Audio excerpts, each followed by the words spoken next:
घरों में रहकर अपना और अपनों को साथ देने के लिए धन्यवाद। हमारे लिए घरों से बाहर रहकर ड्यूटी निभाने के लिए धन्यवाद। नहीं है सड़कों पर आपको चाय पानी का खर्चा देने वाले, फिर भी चौराहे पे 24 घंटा खड़े रहने के लिए धन्यवाद। खुद की जान खतरे में डाल दूसरों की जान बचाने के लिए धन्यवाद। बिना सिगरेट, बिना शराब, बिना गुटखा खैनी के चने चबाते हुए घरों में रहने के लिए धन्यवाद। दूर रहकर भी पराया ना समझें अपनों को। हम भी तड़प रहे हैं आपसे मिलने को। शासन की सारी निगाहें आपको लाने पर हैं। बहुत जिम्मेदारी है राज्य के जिम्मेदारों पर।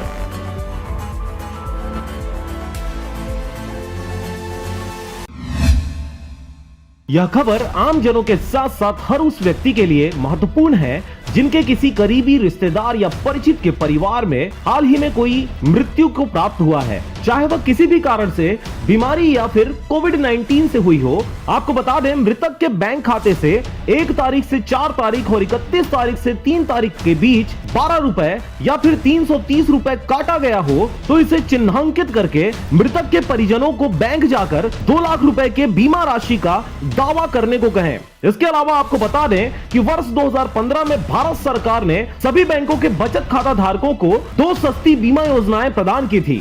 पहला प्रधानमंत्री जीवन ज्योति बीमा योजना जिसमें 330 रुपए और प्रधानमंत्री स्वास्थ्य बीमा योजना जिसमें 12 रुपए हमसे लिए गए थे और इसके विषय में हम में से अधिकांश लोगों ने इस फॉर्म को भरा था जिसका वार्षिक प्रीमियम हमारे बचत खाते से प्रति वर्ष कटता है। चूंकि कटने वाली यह धनराशि बहुत कम है इसलिए ज्यादातर लोगों को इस बारे में ध्यान नहीं।